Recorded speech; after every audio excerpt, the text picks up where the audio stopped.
agenda. I pray you forgive if I ever offended. I show love to my brothers and sisters, cause there's so many coming against us. Back against the wall, I know that feeling. Our people need healing, and love is the answer. Self-examination, are you truly repentant? If you don't, love your brethren, remove that leaven. We was made for this. You a chosen vessel, and we gotta stay solid. Never break, never fold under pressure. And I had to examine myself, cause I can do better. Look, I feel like this one is for me. I had to look in the mirror. Can we stay unleavened, even after the feast? Cause it ain't all about what you eat. Man shouldn't live solely. Shalom, shalom, everybody, man. I'm back again. The host with the most from the East Coast, and I don't like the boast, you feel me? All praise to the Most High Yahuwah. Had some things I've been wanting to talk about lately, and I want to get into it, man. Talk about some friends, man. I ain't name dropping, I'm talking about straight out the scripture, you feel me? Talk about friends and what the scripture has to say about it. We're going to start off going into Proverbs, you feel me? Chapter 27, verse 17. And it say right here, iron sharpens iron, so a man sharpens the countenance of his friend. Iron sharpens iron. When me and my brothers are conversing, we throwing different ideas and different, scenarios or whatever the case may be. Some people may call it arguing or debating. I call it having an intelligent conversation, you know what I'm saying?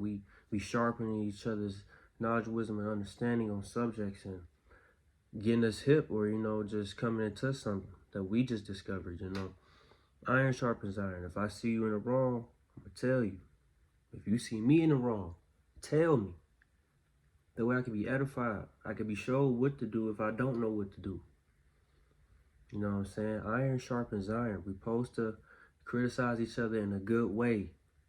Not to bash one another and to talk down, but to uplift and admonish one another so that we can understand what we're supposed to do.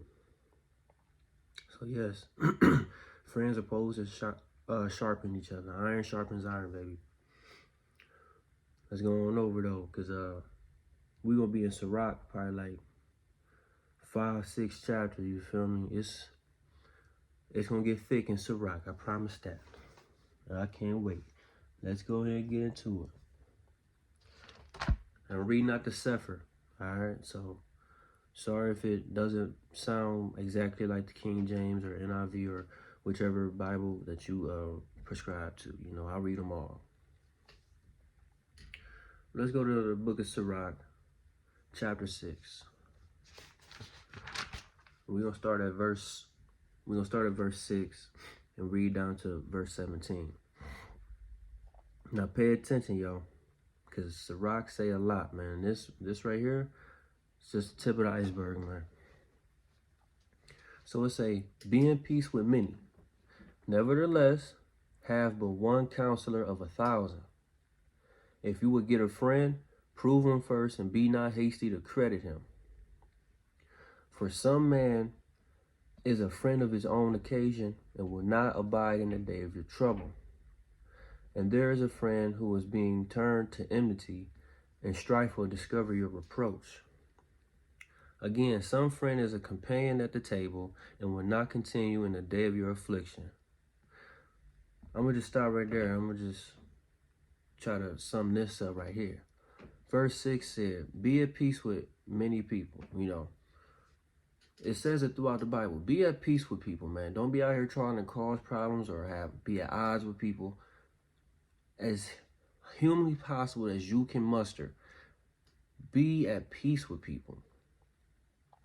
But if you have 1,000 people you're at peace with, only one of them people, man, is the one you're supposed to be confiding in, your confidant. Not everybody's supposed to know your business. In fact, you're only supposed to confide into one person. One person. It's right here in the scripture, man.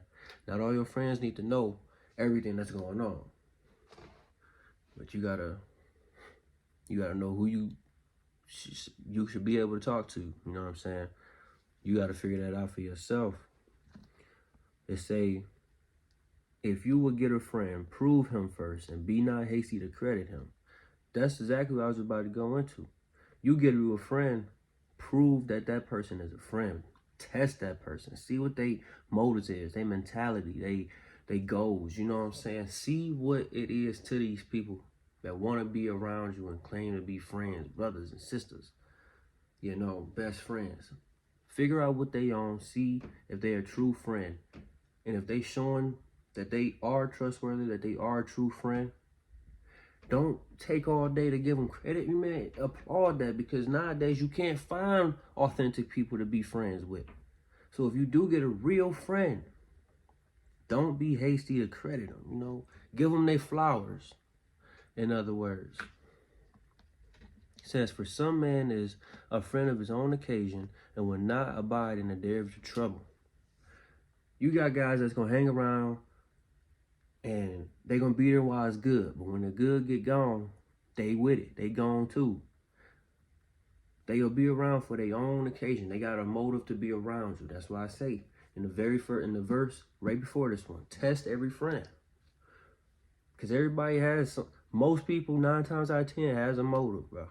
Why they around you, what they trying to use you for whatever.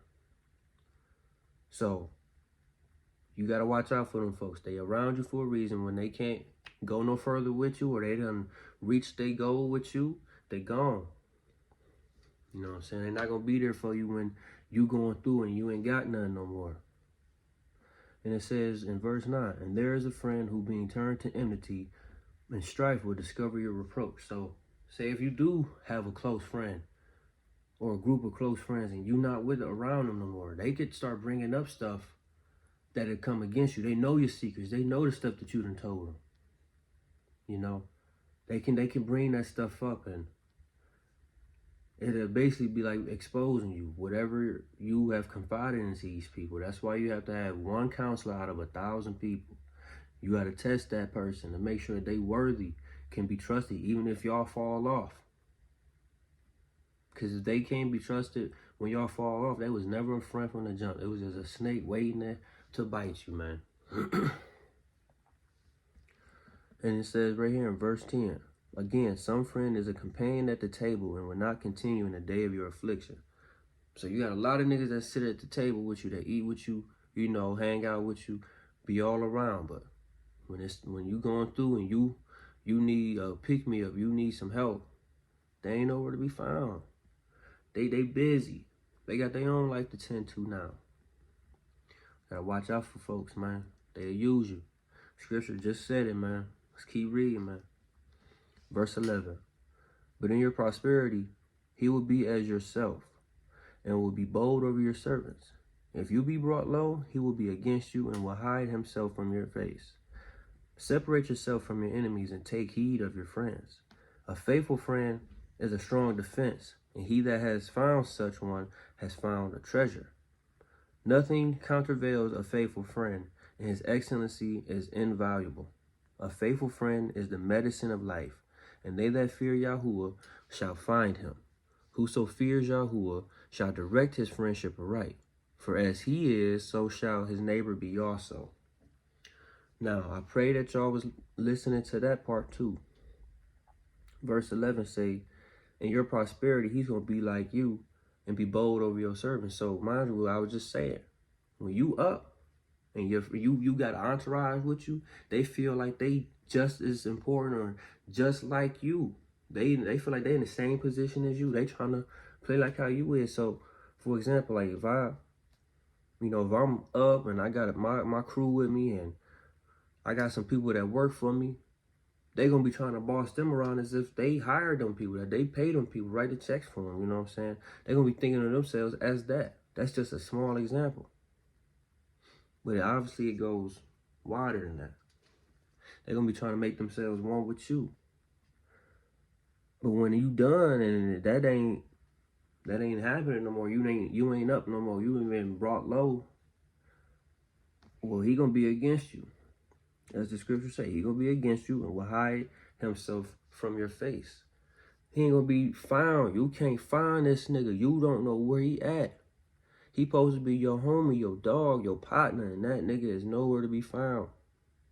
We gotta watch people. Pay attention to who we around. Know who your friends is. Literally says it right here. In the very next verse, separate yourself from your enemies and take heed of your friends. The very next verse. Watch people. Know who your enemies are. Them the ones you don't have to worry about because you already know what they own. That's your enemy. It's your friends that you need to take heed of. The snakes that don't hiss right away. The ones that keeping their tongue in their mouth so they ain't exposing themselves just yet. Don't take heed of your friends, man. Trust me, I done took heed of all my friends, and I'm a friend to them, all in different ways. You know, you can't be friendly and a friendship with everybody the same exact way, because not everybody's the same. But best believe I done took heed to my friends, and I know how to play. I'm not shady. I'm not on no snake stuff or anything. For whoever, you know, see this and hear this, you know. But I definitely take heed to my friends. I pray to my friends and took heed to me. It's only right. I wouldn't expect anything less, you know what I'm saying? And it say in verse 14, a faithful friend is a strong defense, and he that has found such one has found a treasure. If you got a real true friend, bro, you know that's your homie, bro. You know that's your road dog. That's a strong defense right there. You know you got somebody that you can fall back on, you can come to about anything. That's got you if you in a financial situation, need a ride, need some food, clothing, place to stay. Just somebody to vent to, talk to. Somebody's gonna pray with you. Real friends, you know what I'm saying? You found a treasure if you find somebody like that. That's down 100% loyal to you. Somebody disrespect you, they not gonna continue being friends with the person that disrespected you. That's your homie, and y'all like this, y'all aces, y'all A1s. He ain't cool with that person either. He ain't got a beef with him like on the level that you possibly could be beefing with him, but he ain't messing with that person because of his respect to you. That's why, like, people like Tony Yayo, I respect him. 50 Cent was beefing with Ross. We all know that. And Yayo, you know, he was cool. He didn't have beef with Ross, but because Yayo was rolling with 50 and that's his homie, he ain't showing no love to Ross. And that's what I expect out of my friends. And my friends should expect that out of me. You know, I could go into that, but ain't no need, man. Like I said, I done took heed to my friends already. So, you know, things it is what it is. And I pray that y'all do the same. Let's read on, though. It says in 15, nothing contravails a faithful friend, and his excellency is invaluable. If you got a faithful friend, you can really never exchange anything for that outside of, you know, the father, obviously, and, you know, your wife, or if a woman, your husband, you know. But a friend is top of the line stuff right there. If you got a faithful friend, yo, they're invaluable. They are rare commodities. It's like finding, you know, an emerald or a sapphire or a ruby or something in the wild. You know, you can find some diamonds. They even grow them in a lab, but a ruby or something that you don't see all the time, yeah, priceless. Priceless. It says a faithful friend is the medicine of life. You know, you got a faithful friend, bro. Like, that's self-explanatory. That's healing of your soul, man. You know you got somebody in your corner. It feels good, man. It's medicine. And if you fear the Most High, you're going to set your friendships right. For one, you're going to deal with people how you need to deal with them, whether it be in close quarters or they got to be fed with a long spoon, you know what I'm saying? If you got friends, if you up and you can make changes in other people's lives, your friends should be living how you live. Or at least remotely close to it, you know what I'm saying? If I'm driving, just for an example, if I drive a $100,000 car, my friend should be able to be driving $50,000, $60,000 cars at least. If I live in a nice house in a nice neighborhood, they should be able to live on the same street and be my neighbors. You know what I'm saying? If I'm eating fine foods, they should too. That's why a lot of people, when they blow up and get rich, they can't come back to the hood because they ain't helping everybody in the hood. They don't want to because they gonna go broke. And they shouldn't be flexing like that and spending all their money on stupid stuff when there's people back home that's starving, you know. A lot of people ain't friends, man. They're not real friends. A lot of people get some money, they gone anyway, so take heed to your friends. Test everybody to see if they authentic people. Man, I got some more for y'all, man. I ain't trying to be all day, but I got to break this stuff down. Let's go to Sirach chapter 12, man. Verses 8 through 9. And it says right here, a friend cannot be known in prosperity, and an enemy cannot be hidden in adversity. In the prosperity of a man, enemies will be grieved, but in his adversity, even a friend will depart. This is just simply saying, man, when you up, you can't tell who your friends is. You don't know who your friend is or who your enemies is for real. Just because you up now. Everybody loves a rich man. Everybody wants to be around a person that has money that can pay for this and give gifts and, you know, give them the fleshly, carnal things of the world. So no, you ain't gonna know who your friends is when you up, man. And it says an enemy cannot be hidden in adversity. When you down and out and you at your bottom, you ain't got nothing, you flat broke, you gonna know who your enemies is. They can't hide. Even the friends that you thought was your friends be your enemies and they can't hide it. That's what that's saying, yo. We need to take heed. In the prosperity of a man, enemies will be grieved. You're gonna have people that hate on you for doing well, for prospering in the world. You're gonna have people that are grieving. They hate it. They hate that you are making it. So you have to use that as fuel to know who these people are and use that to, you know, filter through people to test, are they jealous of me too? Are they mad that I'm up too? Because if they just stay with me, stay down with me, they gonna be up too. But don't nobody trust the process, you know, you know what I'm saying? So that's a whole nother thing right there, but I'm just almost went on to a rant. But it's saying the prosperity of a man, in the prosperity of a man, enemies will be grieved, but in his adversity, even a friend will depart. So when I'm up, my enemies are going to be grieving. They're going to be hating on me. But when I'm down and out, even my friends going to leave me because there's nothing for them to get from me. You know, it's going to be like how Job was and his friends were coming against him. Y'all supposed to be my friends. Y'all supposed to be uplifting me and encouraging me and showing me love, you know what I'm saying? Not being against me. Take heed, man. Pay attention to who you around and who you confide in. Let's keep it going, man. Sirach 22. We're in chapter 22. And we're going to read verses 20 through 23, man. It says, whoso casts a stone at the birds, fray them away, and he that upbraids his friend breaks friendship.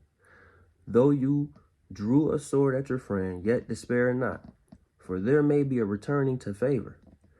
If you have opened your mouth against your friend, fear not, for there may be reconciliation, except for upbraiding or pride or disclosing of secrets or a treacherous wound. For these things every friend will depart. Be faithful to your neighbor in his poverty, that you may rejoice in his prosperity. Abide steadfast unto him in the time of his trouble, that you may be heir with him in his heritage. For a mean estate is not always to be contemned, nor the rich that is foolish to be had in admiration. So let's look at this. It says, whoso casts a stone at birds, fray them away. Think about it. If you throw a rock at a group of birds like seagulls, they're going to run away. So if you keep throwing rocks at your friends, throwing shots and taking jabs at them, you're going to lose a friend. They're going to fly away from you. You're going to break a friendship. You can't always go against your friends. You have to, know when to admonish them and know when to support and just show love and sympathy. We got to learn that stuff too. We got to learn how to be good friends. Can't always cast stones, man. What the Messiah say? He who has No sin cast the first stone. So you can't be out here casting stones at folks, man. That's how you damage people and you damage relationships. It says, though you drew a sword at your friend, yet despair not, for there may be returning to favor. If you come against somebody and you trying to cut them up and, basically like throw them under the bus, best believe they gonna be on the same. You not out of clear water yet, bro. There's definitely gonna be a returning of favor, like the scriptures say. So be careful how you deal with people. Be careful. It says, if you have opened your mouth against your friend, fear not, for there may be reconciliation. So if you did talk about a friend, you may be able to reconcile with that person. Except for upbraiding, which is like talking about like on a bad scale. You just, everything I've done in your eyes, you just talking mad about me. Like you don't like me at all. But in my face, you love me, you know what I'm saying? You upbraiding a lot. Or it's because of pride. You just can't get over your pride. Or you telling stuff that I done confided in you in secret, and you telling folks. And it's coming back to me saying that you said this stuff. Or I done seriously hurt you, like with a treacherous wound, like it say. For these things, every friend gonna depart. So if you talk about somebody that's your friend, there's still room to be reconciled. But if you done did any of those things, you might as well chalk it up, bro, because it might not be no more friendship after that, if that makes sense. You doing the most by doing all those things. And in 23, it say, be faithful to your neighbor in his poverty, that you may rejoice in his prosperity. Stay down until we come up. If you're going to be down here with me at the bottom, when we rise up, nigga, you coming with me. That's what that means. That's what that means right there. Abide steadfast unto him in the time of his trouble, that you may be heir with him in his heritage. You down with me, you gonna be up with me. Simple as that. That's what the scripture is saying. It says, for a mean estate is not always to be condemned. If I'm living low, I'm poor, don't look at me and condemn me and think I'm just nothing. And then when you see a rich person, the next verse, where the rest of that verse say, nor the rich that is foolish to be had in admiration. Just because somebody's rich doesn't make them smart. That doesn't make them intelligent. And they shouldn't be admired just because they have money. In fact, there's poor people out here that live in slums that should be admired because how wise they are. It's just they have an unfortunate situation. Some people get blessed out here with all the money in the world, and yet they still kill themselves because they can't be happy. So it's not about the money, man. It should never be. So if I'm living poor, don't look at me and condemn me. And if somebody's living wealthy, don't think that they just brilliant and a great person. It's not like that. That's all that was saying right there. Let's move on, man. Let's move on. Sirach 37. Verses 1 and 2. It says, every friend says, I am his friend also. But there is a friend which is only a friend in name. Is it not grief unto death when a companion and a friend is turned into an enemy? This is saying, everybody like, that's my nigga, that's my dog, that's my friend right there. But them niggas only your friend in the name of being a friend. They not really a friend. They just love having a title. Does that make sense? There are people out here that want to be your friend. They claim to be your friend, but they only a friend because of the name, the title that they have been given, which is friend. They're not a real friend at all, bro. They're only a friend in the name. That's it. And we need to take heed of people like that, man. Pay attention to who we around. Verse 2, it say, is it not a grief unto death when a companion and friend is turned to an enemy? Imagine your friend. And some of us have friends that turn to straight enemies, our ops. A lot of niggas that got ops, that live, that's not beefing with different hoods and stuff. They know these folks, and yet they ops. It's fraud. Is it a terrible thing? Yes, it's a terrible thing, like the scriptures say. It's a terrible thing, a grief unto death. I feel like it's death that's in, like, you done went through the phase of death when you lose a real friend. Ooh, what you thought was a real friend, and that's an enemy now. It's terrible, man. So we need to be at peace with all people and see who these people are before we even let them in. We need to do ourselves some due diligence and, protect ourselves. See what people are about, man. Because you don't want no friend turning into no enemy. It's just a terrible feeling, I promise. We ain't done in Sirach. We almost done, though. This the last one. Sirach chapter 40, verse 23.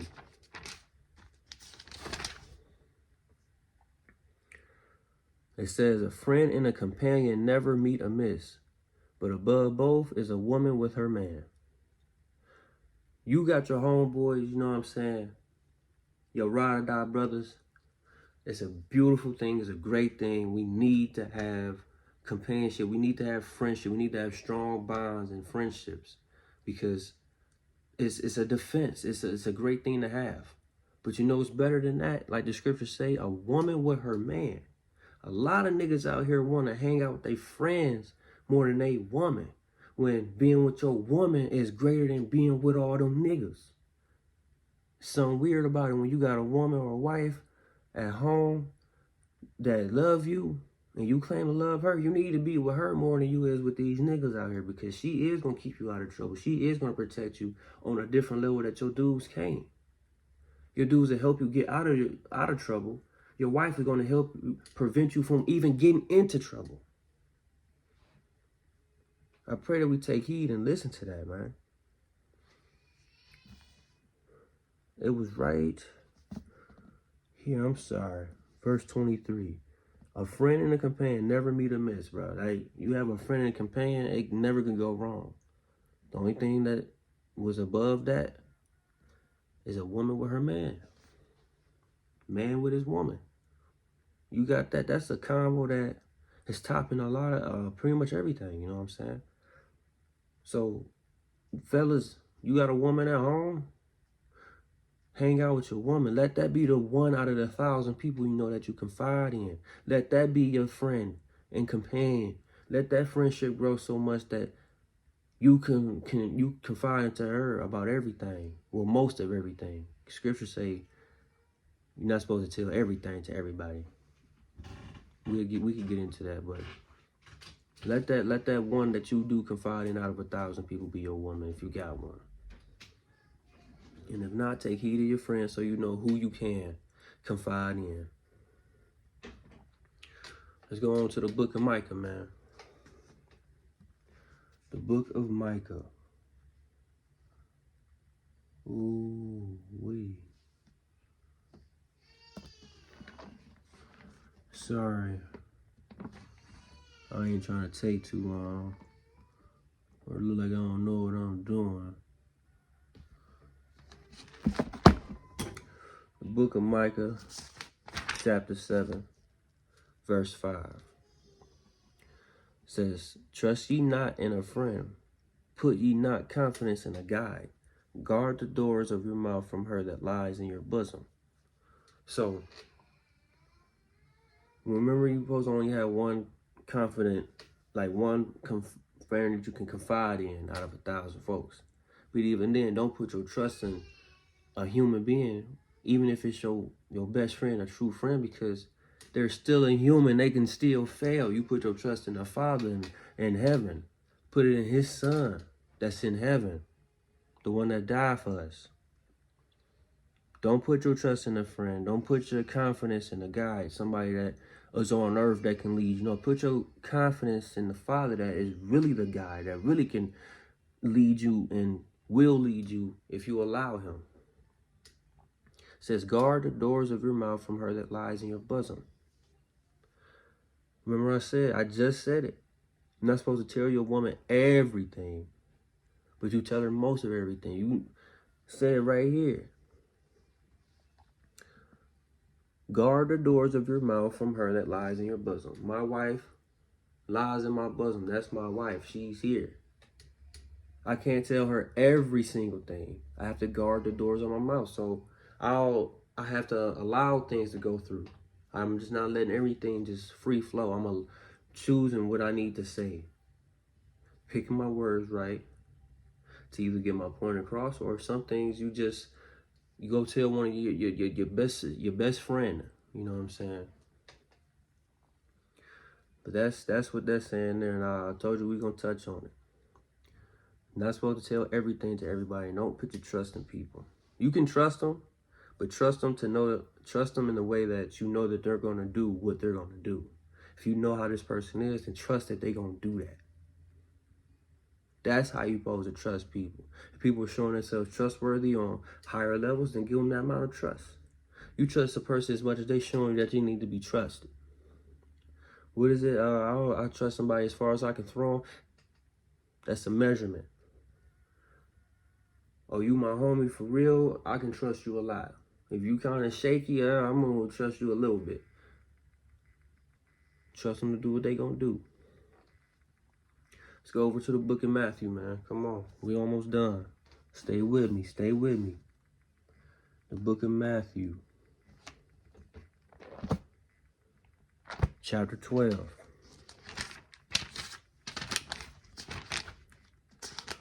Verse 30, man.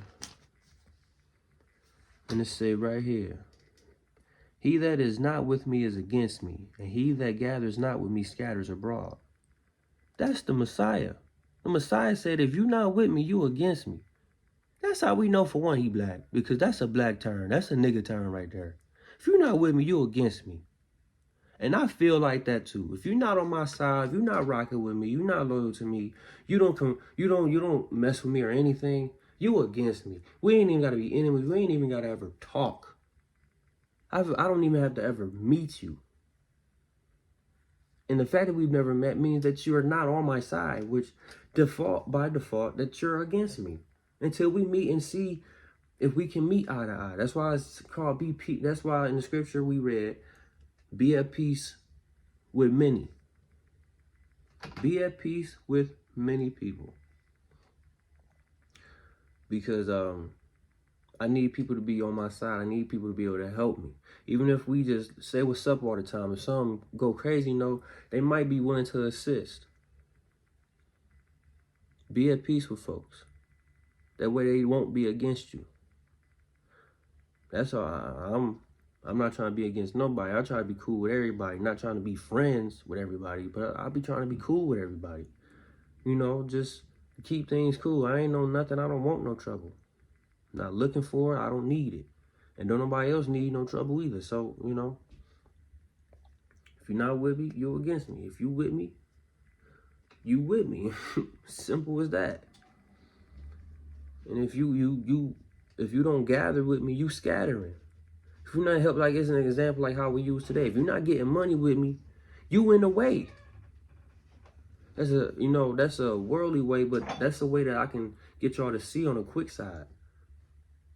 If you're not helping me get these ends out here, you in the way of me getting them. If you're not helping me chase the Father and help me cleanse myself to get into heaven, you in the way.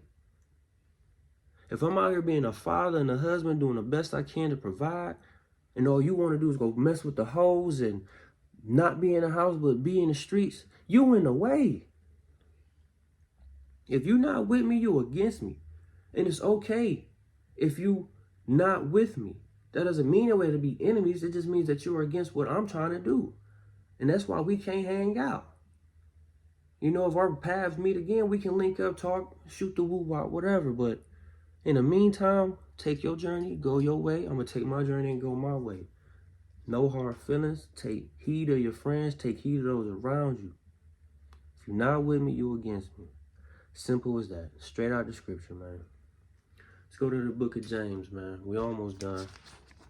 Book of James, chapter 2, verses 1 through 4. It says, brethren of mine, not in respect of persons, guard the belief of our Messiah Yahusha of glory. For if there come unto your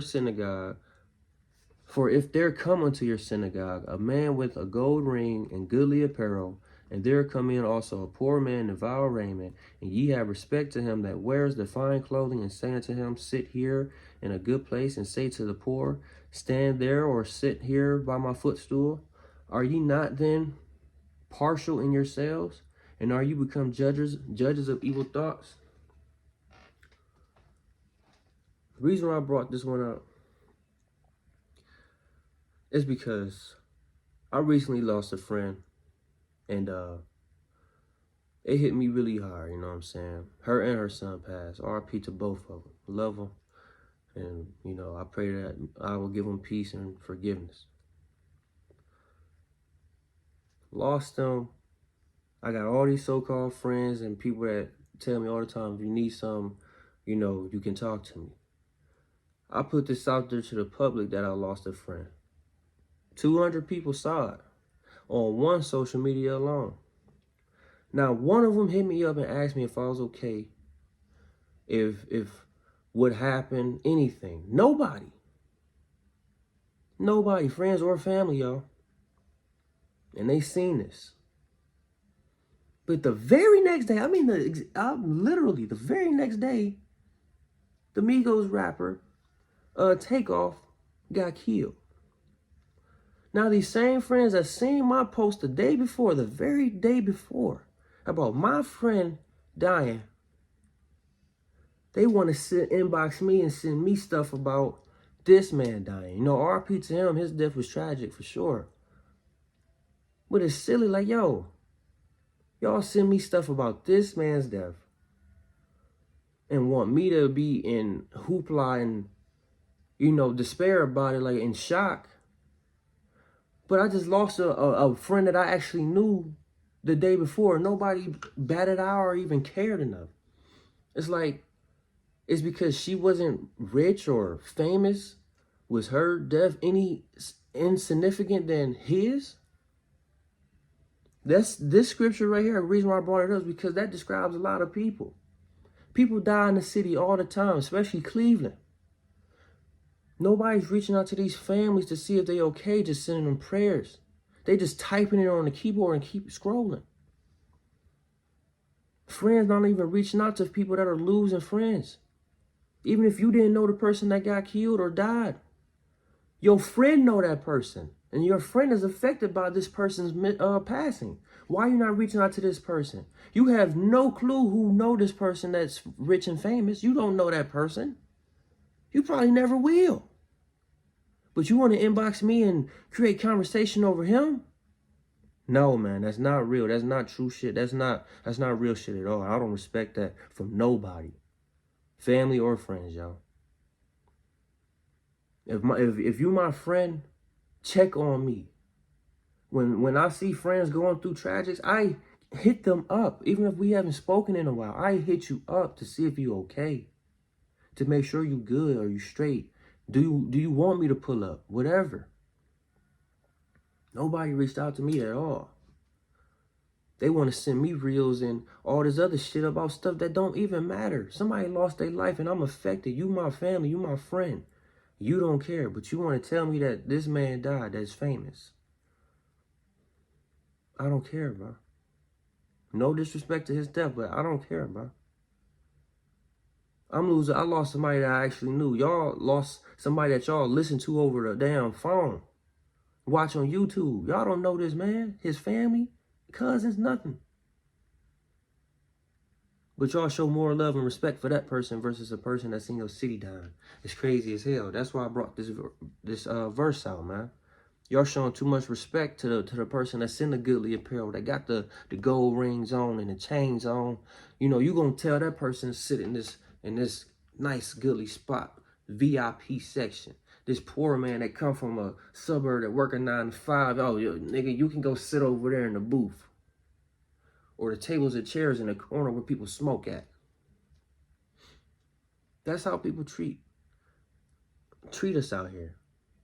Your own folks be treating you like they above it or something. I don't get it, man. I don't know if y'all see it or not, but I had to bring that out, man. And it is what it is, man. We need to stop showing so much like thoughts, like giving so many thoughts and a lot of attention to these celebrities that's dying when there's people that are around you that are dying. You not batting an eye about, man. So RIP to my friend and her son, man. May y'all rest up. One more verse, man. 1 John, man. 1 John chapter 4, verse 1 says, Beloved, believe not every ruach, but try the ruach whether they are of Yah, because many false prophets are gone out in the world. We read this in the beginning of this lesson, and we reading it at the end of it. Test everything. Test every soul that come your way. Every person that come in your life, test them to see if they are from the Most High, the true Most High Yahuwah. See if they are from them. See what their motives are. See what they about. Because there's a lot of deceiving ass spirits out here. There's a lot of deceiving ass people out here that lie through their teeth, that are not authentic at all. Take heed to your friends, man. Test everybody and see what's going on, man. Test yourself to make sure that you authentic too. Because we all need reality checks, especially myself. I'll be coming out with a video soon on my confessions, and I ain't Usher. You feel me? I love y'all. I thank y'all for listening. I pray that y'all get some edification off of this, and peace, love, and blessings from the Most High and myself. Shalom. Water on my flame, but it's cool, cause now you cannot ride this way. My frenemies that was smiling.